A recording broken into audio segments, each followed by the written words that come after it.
friends. Today we have Parth with us, who is one of our AI course enrolled students. And he has recently joined as a data scientist at Knowledge Foundry, which is a very interesting AI, machine learning, and analytics startup based out of Bangalore by industry veterans. And prior to this, he worked for about 2 years as an assistant systems engineer at TCS.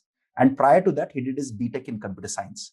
And very interestingly, in his career transition from a systems engineer to a data scientist, his compensation hike has been significant, approximately about 300% hike.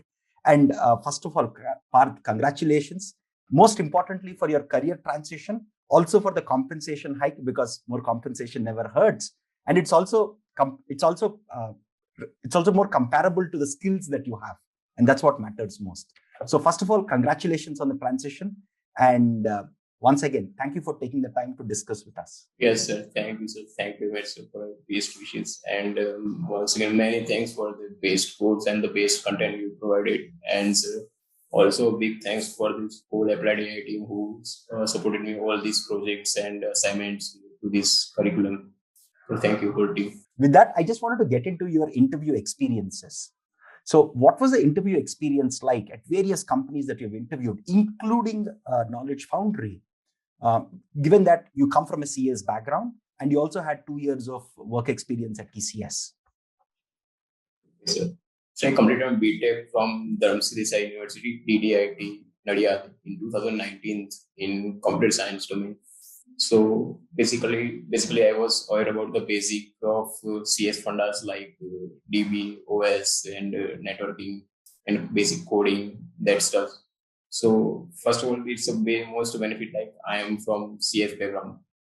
Okay. After that, before I applied to Knowledge Foundry, I applied to 3 or 4 firms and got rejected or that type of thing had happened.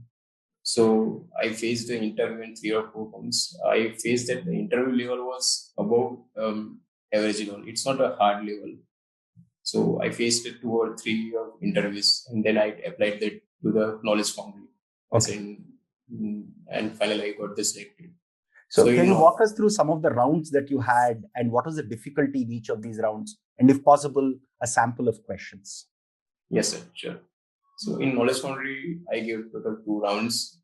So first round was totally coding round, like there are 8 or 10 questions regarding different coding domains like string, array, basic data structure.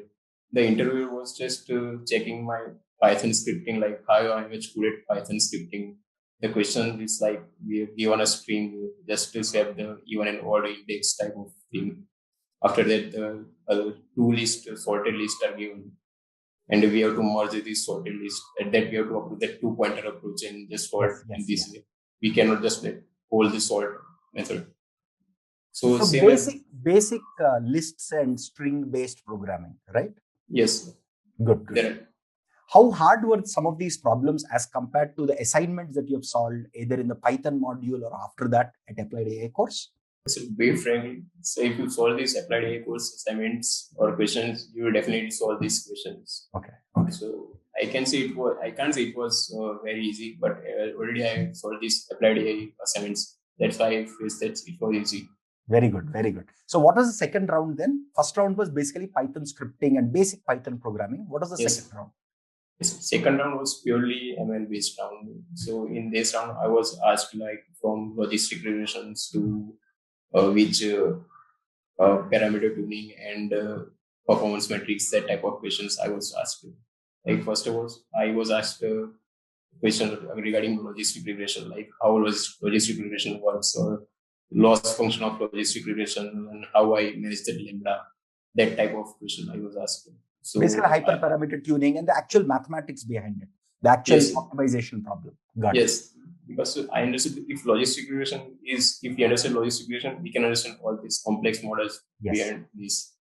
So the second question was how to choose a parameter. Like the interviewer give me the case scenario, like COVID patient data is given. We will choose this recall or precision for this data. So I give that recall as this performance metrics, because no already positive patients should be missed out. Yes, that's a very nice question from healthcare. Very nice question. Yes. Simple but important to know. Yes, sir. after that, one question was how to choose the k value in clustering. Like generally there is a graph of as we increase the k, the loss will be reduced. After some k, the loss is this single line. So that's the k value. That's the question I was asked. So simple hyperparameter tuning, basic mathematical foundations, and basic intuition about performance metrics. Yes, sir. What it seems to be. Yes, sir. At the end, I was given a case study type of, like, you are given a product in Amazon and we are updating new product in Amazon. So how will we consider that case? I have to give all this scenario for this. It was a case study type of. So you have to find similar products on Amazon. Is that the question? No, that's the introduction. Asking that they have already product one in Amazon. Okay. They uploaded and they are launching one new product. Okay. And they have already trained model. They will predict the positive or negative comment. So how can we use this model on the second product? That was the question. Okay, got it. It's basically Amazon reviews sentiment or polarity of the sentiments, basically. Yes. So also the new things coming that the domain are different. So how can we compare these two domains? Okay. That's if one is electronics, other is food item. How do you still make your sentiment polarity system work well? Yes. At that time, just I answered that for food we can consider that good food, not tasty, not tasty. That type of keyword comes. Okay, and electronics, the keywords come like damaged or not working. That type of keywords that we have to handle. That approach is 2 or 3 approach I handled at that time.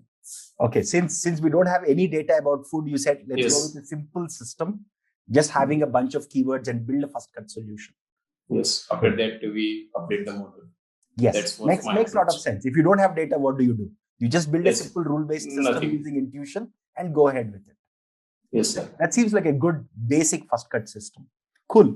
Very nice. Once again, thank you, Parth. Thank you very much on behalf of all of our team and also all of our students and viewers on YouTube for taking the time and sharing your journey.